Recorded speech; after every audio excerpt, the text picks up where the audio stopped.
성한 강건함과 자유를 누립니다. 나는 예수 그리스도 안에서 차고 넘치는 부요와 형통을 누립니다.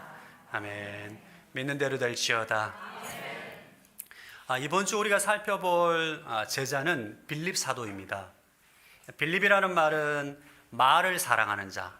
여러분, 우리 뛰어다니는 말, 홀스, 말을 사랑하는 자라는 헬라어 이름입니다. 12명의 제자가 다 유대 사람인데, 유대인인데 성경에 보면 빌립의 유대 이름이 나오지 않습니다. 그래서 아마도 이 빌립은 헬라파 유대인 가문에 태어난 것으로 추정이 됩니다.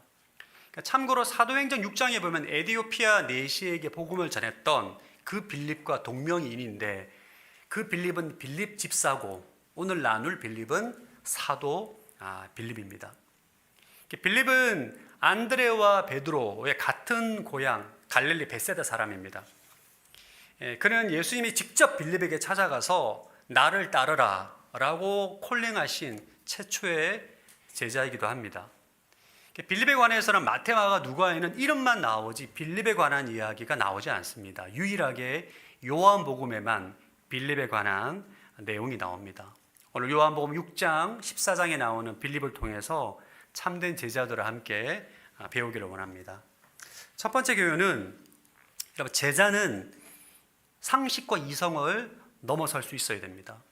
오늘 보면 요한복음 6장은 오병이어 사건을 배경으로 하고 있습니다. 자, 5절과 6절 시작. 예수께서 눈을 들어 많은 사람이 자기에게로 몰려오는 것을 보시고 빌립에게 말씀하셨습니다. 우리가 어디에서 빵을 사서 이 사람들을 먹이겠느냐? 예수께서는 빌립이 어떻게 하나 보시려고 이렇게 질문하신 것일 뿐 사실 자기가 하실 일을 미리 알고 계셨습니다. 지금 예수님 주위로 수많은 사람들이 몰려와 있습니다. 예수님 말씀을 듣고 기적을 경험하기 위해서. 이때 예수님께서 빌립에게 질문합니다. 우리가 어디에서 빵을 사서 이 많은 사람들을 먹을 수 있겠냐라고 질문하자, 질문을 하는데 빌립을 테스트하기 위함에 빌립이 어떻게 행동하나, 이걸 보기 위해서 이런 질문을 하신 겁니다. 이 질문에 빌립이 즉각적으로 답변합니다. 7절 시작. 빌립이 예수께 대답했습니다. 한 사람당 조금씩만 먹는다고 해도 200데나리온어치의 빵이라도 모자랄 것입니다. 오늘 본문을 보면 빌립은 굉장히 명석하고 계산이 빠른 사람인 것을 알 수 있습니다. 예수님 질문에 순간 그 무리의 인원을 파악을 합니다. 그리고 견적을 뽑아내요. 이 정도 사람 밥 먹이려면 200데나리온이 듭니다.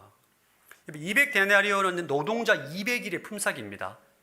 하나로 계산하면 2천만 원에서 3천만 원 정도.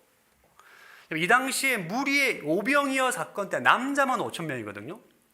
여자와 아이를 포함하면 15,000에서 2만 명입니다.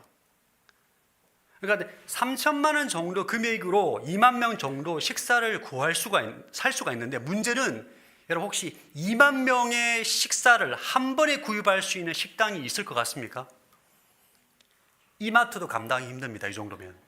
그러니까 한 끼를, 2만 명의 한 끼를 3천만 원이라는 재정뿐만 아니라 그걸 구할 수 있는 곳이 없는 거예요. 지금도 여러분 이게 구하기 힘든데 그 당시 예수님 시대에 그 식당이 있었겠습니까? 빌립의 문성은 정확합니다. 불가능합니다, 주님. 이게 안 되는 겁니다. 지금 이 말을 하고 있는 거예요. 우리가 신앙생활을 하다 보면 이처럼 계산기 앞에 종종 멈출 때가 있습니다. 주님의 말씀이 우리의 상식과 충돌하는 거예요. 주님이 말씀하시고 명령하는데 우리가 듣기에는 있을 수 없는 일이에요. 이성적인 사고와 계속 부딪히게 됩니다. 근데 성경에 보면 예수님이 자주 우리의 이성을 흔드는 명령을 하는 것을 보게 됩니다. 누가복음 5장에 보면 베드로가 밤새도록 호탕을 쳤잖아요. 고기잡이 하는데. 근데 이른 아침에 깊은 곳에 가서 그물을 던져라. 어부의 상식을 깨는 명령입니다. 요한복음 11장에 보면 더 황당합니다. 나사로가 죽은 지 4일이 지났어요. 시체가 썩는 냄새가 납니다. 근데 예수님께서 명령합니다. 무덤을 막고 있는 돌문을 옮겨라. 이건 정말, 이건 뭐 있을 수 없는, 이건 미친 짓 같은 명령인 거죠. 요한복음 2장에 보면 가나 혼인 잔치가 있어요. 포도주가 다 떨어졌어요. 포도주가 다 떨어지면 마트에 가서 구입해야 되잖아요. 근데 하인들에게 항아리에 물을 채워서 그 물을 갖다 줘라. 있을 수 없는 명령이죠. 저는 개인적으로 예수님이 하신 명령 가운데 제일 황당한 명령 1등 제 개인 순입니다. 마태복음 17장에 보면 예수님과 제자들이 가버나움에 가는데 세관이 세금을 요청합니다. 세금을 내라. 그러니까 예수님이 지금 제자들과 함께 움직일 때 돈이 없는 게 아니에요. 공동 재정이 있습니다. 세금이 비싸지 않겠는데 그 세금을 내면 돼요. 근데 베드로에게 진짜 황당한 명령을 합니다. 너는 나가서 호수에서 낚시를 해라.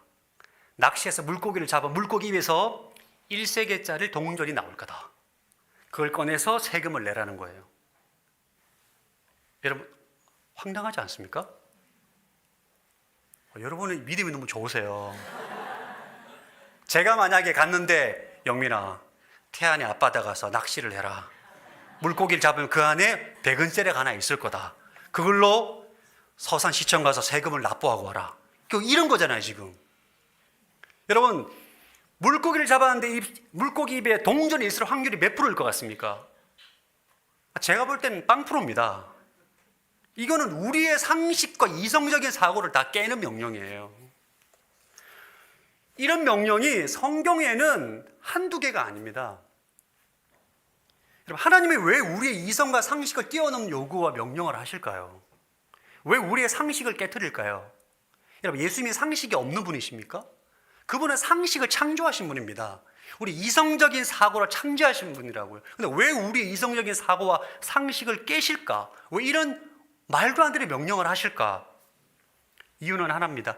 우리의 이성이 하나님의 노릇을 하고 있기 때문이에요.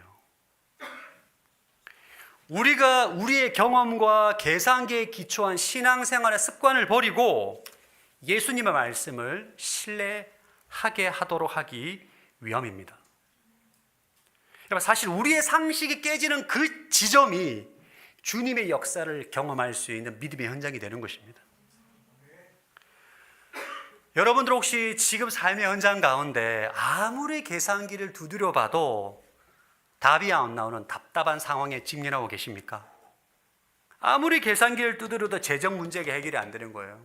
아무리 계산기를 두드려도 관계가 뒤틀려 있고 앞길이 막막한 자녀 문제 때문에 이게 도저히 이건 불가능하다. 도저히 이건 할 수가 없다라고 고백하시는 분이 계십니까? 그때가 바로 우리의 계산기를 내려놔야 될 때인 줄로 믿습니다. 여러분, 주님은 우리가 경험과 상식에 기초해서만 신앙생활하기를 원하지 않습니다. 이 말은 여러분, 우리가 이성과 상식을 무시하라는 게 아니에요. 우리가 모든 일상의 삶엔 다 이성과 상식에 기초해서 살아갑니다. 이성이란 주님께서 우리에게 주신 선물이에요. 우리는 상식과 이성적 사고를 통해 세상을 인식하고 바른 것을 결정할 수 있게 되는 거죠. 그러나 예수님을 따를 때에는 이성적인 사고로만 따를 수 없어요. 때로는 이성을 초월하고 상식을 초월할 때가 있는 것입니다.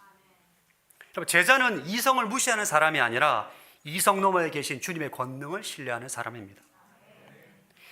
200데나리온이 없어도 주님이 계시면 2만 명을 먹일 수 있다는 것을 믿는 사람이 제자예요.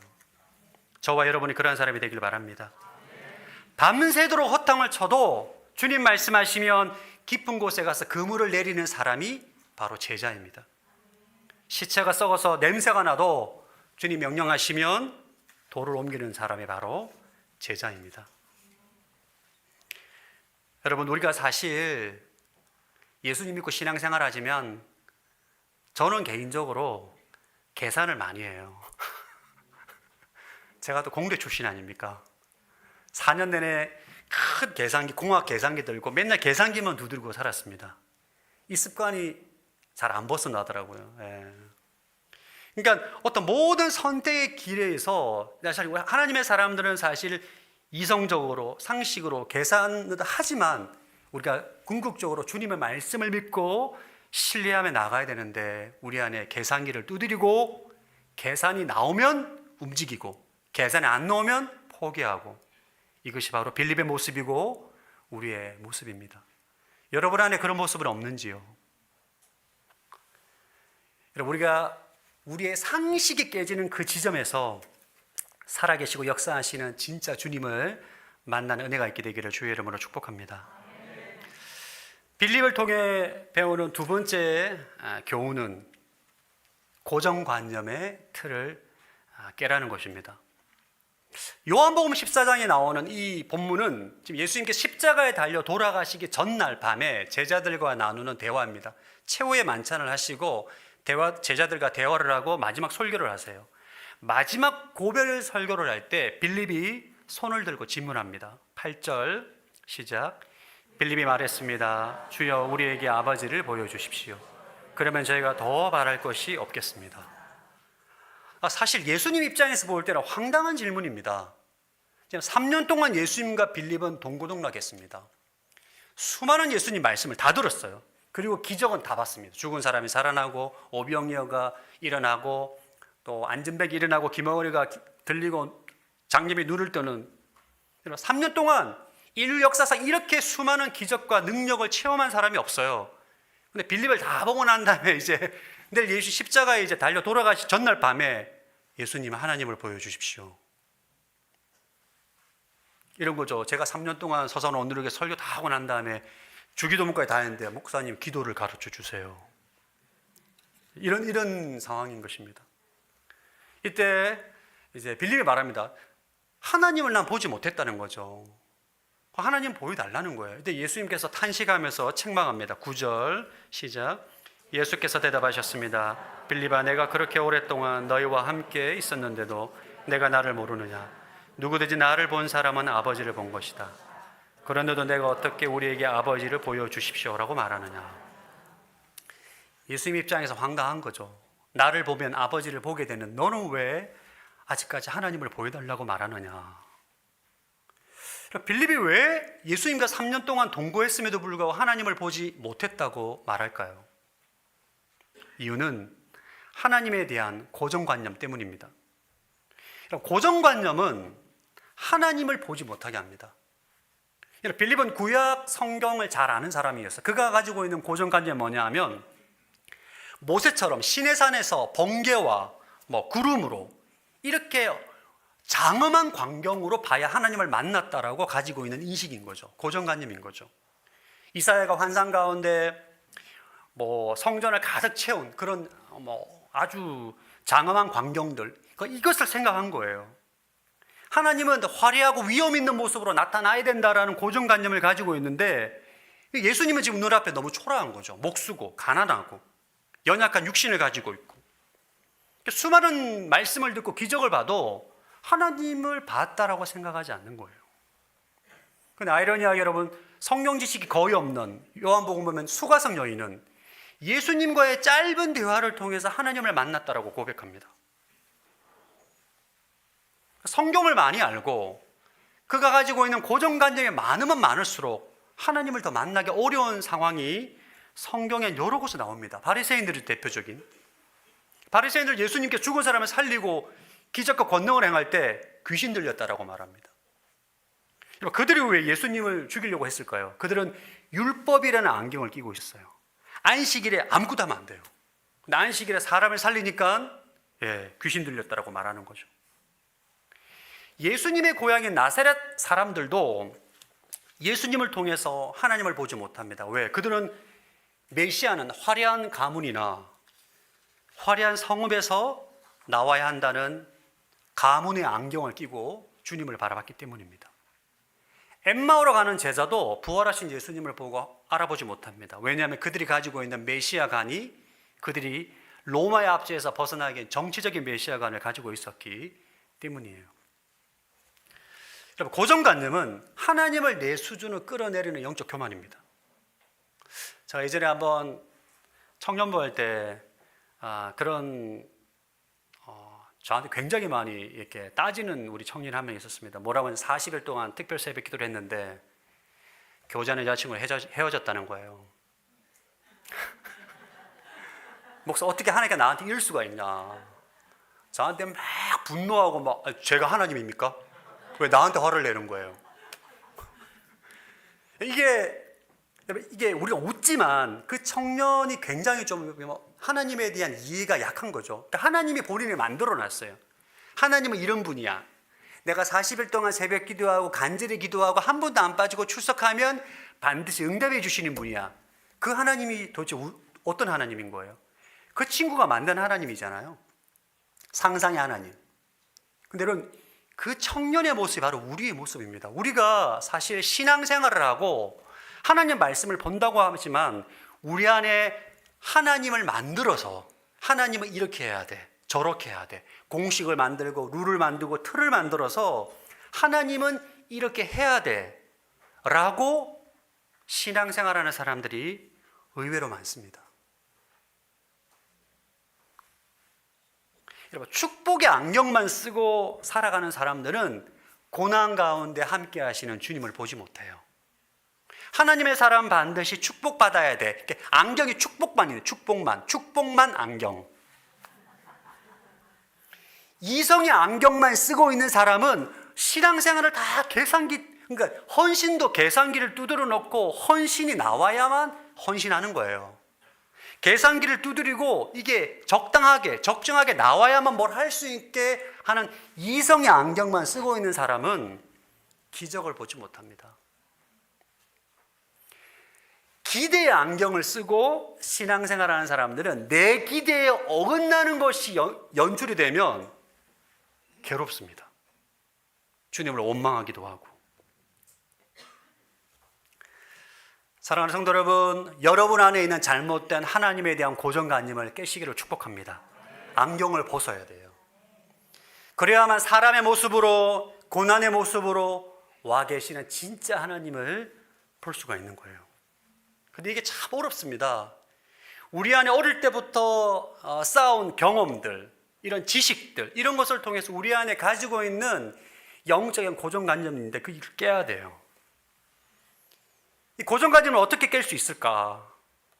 이 고정관념을 깨기 위해서는 마침표 대신에 거룩한 물음표를 던져야 됩니다.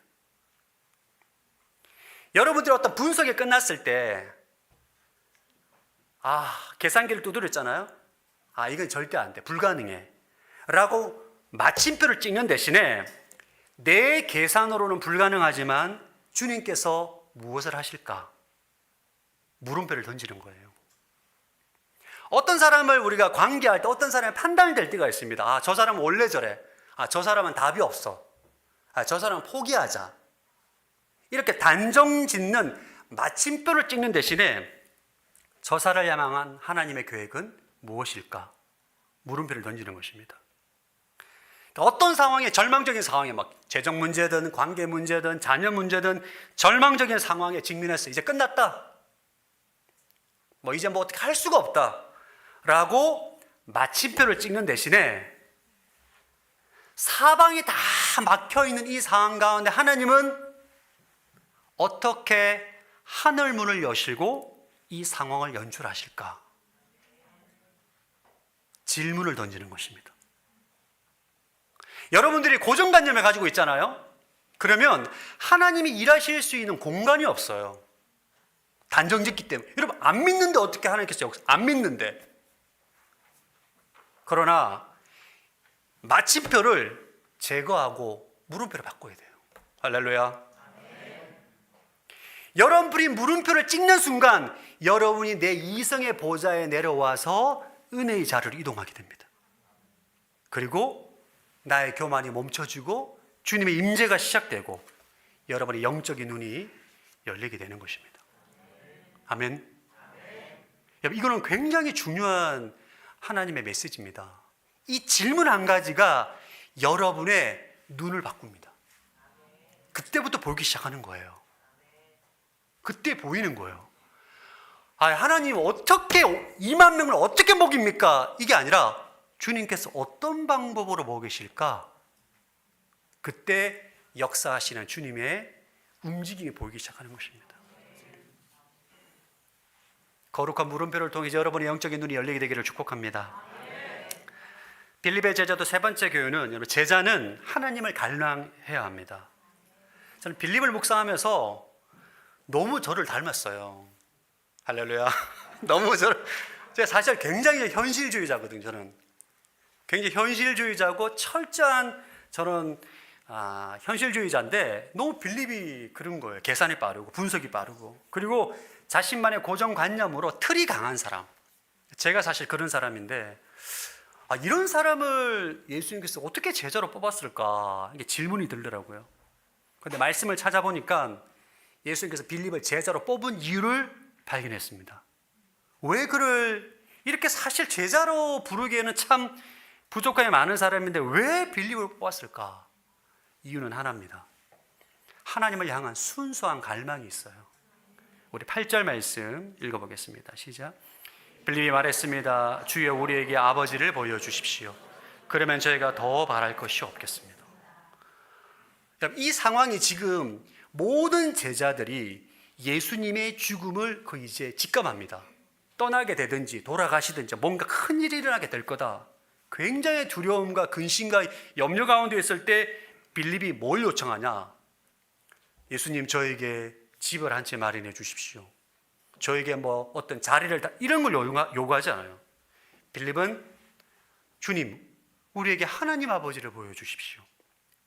그러니까 빌립이 예수님을 따라다니면서 가지고 있었던 가장 큰 소원이 뭐냐 하면 하나님을 만나고 싶다. 하나님을 향한 영적 갈망입니다. 이 갈망으로 인해서 저는 예수님께서 빌립을 콜링하신 거라고 생각해요. 여러분, 제자도의 기초는 바로 이 영적 갈망입니다. 하나님을 갈망하고 주님 한 분이면 난 만족합니다. 빌립이 비록 이렇게 현실주의자고 계산이 빠른 사람이었지만 그는 결국 전승에 의하면 터키의 히에라폴리스에서 복음을 전하다 십자가에 거꾸로 못 박혀 순교했다고 합니다. 머리로 계산하는 사람이 가슴으로 주님을 갈망하니까 십자가를 지는 거예요. 오늘날 우리 성도들은 초대교회 빌립과 여러 많은 성도들에 비해서 굉장히 좋은 환경이 있습니다. 여러분, 초대교회 사람들은 신약 성경도 없었어요. 우리는 신약 성경, 구약 성경 다 갖고 있잖아요. 그리고 뭐 기독론, 삼위일체, 여러분이 가지고 있는 신학 지식과 성경 지식이 초대교회 사람들보다 훨씬 압도적으로 많다는 걸 아셔야 됩니다. 우리가 그들보다 지식도 많고 능력도 많고 가진 것도 많은데 우리가 그들보다 예수님을 더 잘 따르느냐? 이 질문을 우리 예스라고 답하기가 어렵습니다. 왜 그럴까요? 저는 영적 갈망의 차이라고 봅니다. 지식은 부족하나 하나님을 향한 갈망, 하나님을 향한 사랑, 주님 한 분만으로 내가 만족합니다. 여러분, 빌립이 그러잖아요. 아버지를 보여주십시오. 그러면 더 바랄 것이 없겠습니다. 아버지가 있으면 나 모든 것이 만족합니다. 이것이 바로 제자됨의 기초요 시작인 것입니다. 여러분, 하나님을 갈망하십니까? 영적 허기를 가지고 있습니까? 진짜 여러분들이 하나님을 갈망하고 영적 허기로 인해서 늘 눈만 뜨면 하나님을 찾고 말씀을 보고 주님 앞에 나아가는 인생이라면 정말 복된 인생이에요. 심령에 가난한 자입니다. 8복 중에 가장 먼저 나오는 복이 바로 영적인 갈망, 그 심령을 가진 인생이 바로 복된 인생입니다. 그러나 우리가 살아가고 있는 이 세상은 영적인 갈망을 가지고 살아가기에 너무 어려운 환경이에요.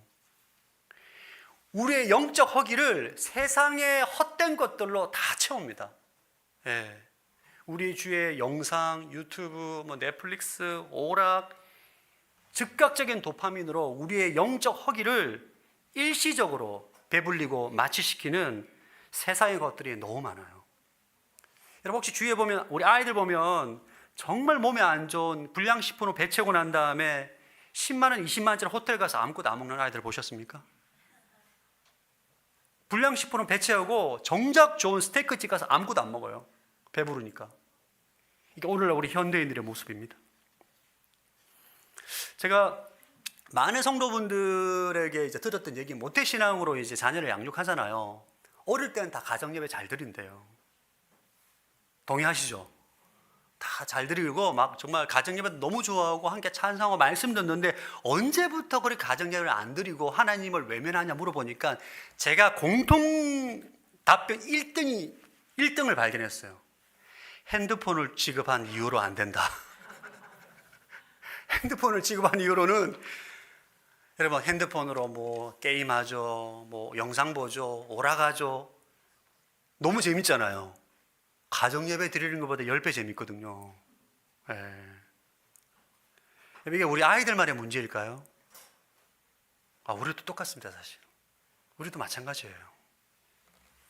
세상에 흙탕물로 우리의 영적인 허기를 채우는 거예요. 하나님을 향한 갈망을 점점점 잃어가고 영적인 배고픔이 사라지게 되는 것입니다.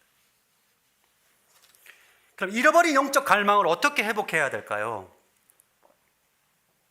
거룩한 결핍을 의도적으로 선택해야 돼요. 다른 말로 금식을 해야 됩니다. 제가 지난주에 수련을 갔는데 거긴 전화도 안 트시더라고요. 일부러 그랬는지 전화도 안 돼, 인터넷도 안 돼. 할 게 없으니까 밤에 이제 기도하거나 말씀 보고 설교 준비하거나 사람 여러분 지금 할 게 없어야 돼요. 그래야만 하나님을 생각하게 되고. 여러분 우리 금식 수련에 가게 되면 밥을 안 먹잖아요. 할 게 없어요. 성경 읽거나 찬송 부르는 거 외에는 할 게 없어요. 첫째 날에 힘들고 둘째 날에 힘들고 셋째 날도 힘들죠. 그러나 육신의 금식을 통해서 우리의 모든 육신의 욕구를 제어하고 외부의 소음과 소리를 차단한 상태에서 말씀을 읽고 기도하는 가운데 우리의 영적인 갈망이 회복이 되는 거예요. 아멘. 여러분, 이 방법 외에는 없습니다. 없어요. 이 회복된 영적 갈망은 계속 유지가 되느냐? 그렇지 않습니다. 이건 관리를 해야 돼요. 지속적인 예배, 새벽 기도, 큐티, 말씀 통독, 경건 훈련이 습관이 돼야 돼요. 그리고 모든 세상의 오라고부터 어느 정도 우리가 절제하고 차단하는 이런 훈련과 절제가 이루어지지 않으면 영적 갈망은 또 금방 사라지게 됩니다.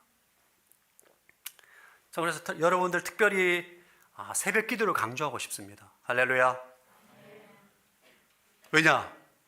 새벽 기도는 매일 있어요. 주일 예배는 일주일에 한 번이잖아요. 매일 새벽 예배 있죠. 그리고 여러분 새벽에 세상의 소리는 다 죽어 있습니다. 여러분 새벽에 사람들이 먹고 마시고 노는 거 보셨습니까? 새벽엔 그렇게 못합니다. 아무 세상의 소음도 차단된 그곳에서 하나님과 교제하고 예배하고 기도함을 통해서 영적인 갈망이 회복이 되고 유지가 되는 거예요. 제가 예전에 섬겼던 공동체에서 프랑스에서 수녀로 오랫동안 섬기던 이 자매님이 와서 저희 공동체에 온 적이 있습니다. 이 자매가 이제 프랑스 수도원에서 이제 수녀로 생활하면서 상처를 많이 받았어요. 굉장히 상처를 많이 받고 도저히 해석할 수 없는 이해되지 않는 일들 때문에 저를 찾아와서 막 울분을 쏟아내는 거예요. 제가 답할 수 있는 게 하나도 없었습니다. 그러니까 제가 막 눈물을 흘리면서 제가 얘기할 때 하나님이 과연 나를 사랑하느냐 이런 모든 질문에서부터 제가 답을 할 수 없었어요, 사실. 그래서 제가 한 가지를 제안했습니다. 자매님, 1년 동안 새벽 예배를 빠지지 말고 나와보라. 와서 보라. 그때 제가 강남역에서 새벽 예배를 드리고 있었거든요. 1년 동안 새벽 예배를 드리고 그리고 난 다음에 해답을 못 찾으면 그리고 난 다음에 나한테 따져라. 내가 뭐 보상을 하든지 뭐 밥을 사든지 하겠다 해서 이 자매가 진짜 눈이 오나 비가 오나 바람이 부나 진짜 그 사람들이 안 와도 혼자 그 자리를 짓고 새벽 예배를 드리는 거예요. 1년이 어떻게 됐을까요? 저한테 따졌을 거예요? 아니면 그냥 할렐루야 했을까요? 네, 여러분이 생각한 답입니다. 할렐루야. 지금 그 자매님은 포항에서 목회자와 결혼해서 목회하고 있습니다. 여러분, 영적인 갈망을 회복하고 싶잖아요. 유지하고 싶잖아요. 솔직히 말씀드리면 일주일에 한 번 예배로 안 됩니다. 우리가 살아가고 있는 이 세상은. 세상에 오락과 소음이 너무 많아요. 지금 우리가 살아가고 있는 이 세상은 하나님을 예배하고 갈망을 유지하기 너무 어려운 구조입니다. 구조 자체가. 그래서 하나님을 향한 갈망과 영적인 이 허기를 유지하고 지속하기 위해서는 하나님께 내 시간을 투자해야 돼요. 심은 대로 거두는 것입니다. 콩 심은 데 콩 나는 것이고 팥 심은 데 팥 나는 거예요. 여러분들이 정말 영적인 갈망이 회복되기를 원한다면 여러분은 하나님께 투자해야 돼요. 여러분 도전합니다. 투자하셔야 됩니다. 1년을 새벽 예배 나와보세요. 되나 안 되나? 제가 장담하는데 사람이 변합니다. 여러분, 사실 사람은 폭우로 인해서 안 변합니다. 가랑비에 옷 젖듯이 그렇게 변해요. 네. 할렐루야. 제가 이번에 왜 주기도문을 했겠습니까? 제가 이게 이전하게 되면서 작년 연말부터 하나님께서 기도에 대한 엄청난 부담감을 주셨어요. 근데 막 바쁘고 아프고 이래가지고 제가 이제 정신이 없다가 정신을 차려보니까 올 한 해 저희 성도들이 정말 주님 앞에 기도하고, 여러분 기도도 1년 내내 내 문제 해결을 놓고만 기도하면 능력이 없습니다. 그런 게 아주 우리가 유치한 게 아니라 이렇게 문제 해결이 나쁘다는 게 아니에요. 그것만 하는 것이 문제가 되는 거죠. 근데 주님께서 우리 가르치신 바른 기도를 배우고 정말 주님 앞 전심으로 내 시간과 에너지를 투자해서 주님 앞에 나아가게 되면 1년까지도 안 갑니다. 한 달이면 족합니다. 여러분의 모든 영적 갈망과 허기는 회복됩니다. 여러분 안에 생수가 막 흘러 넘쳐서 다른 사람한테 흘러가게 될 거예요. 할렐루야. 그런 영적 갈망이 있는 사람이 빌립처럼 계산적이고 현실주의자고 고정관념이 있고 이런 모든 고정관념이 다 깨지고, 그리고 모든 계산기를 다 내려놓고 이성과 상식을 넘어서는 제자의 길을 걸어갈 수가 있는 것입니다. 사랑하는 모든 성도 여러분, 시간을 투자하십시오. 아멘. 투자하셔야 돼요. 그냥 안 됩니다. 투자 없이 내가 뭘 얻겠다는 것은 사실 도둑놈 신부입니다. 그런 일은 없어요. 그런 일은 없습니다. 오늘 빌립에 대해 살펴봤는데, 여러분 빌립이 가지고 있던 가장 큰 장점, 영적인 갈망. 영적인 갈망은 우리의 모든 계산기를 부수고 고정적인 관념의 틀을 깨고 주님께 나아가는 영적인 힘을 가지게 됩니다. 우리 모든 성도님들 빌립처럼 주님의 생수로 충만하게 되기를 주의 이름으로 축복합니다. 우리 시간 함께 예수님 목마릅니다 함께 찬양하고 기도하는 시간 가지겠습니다.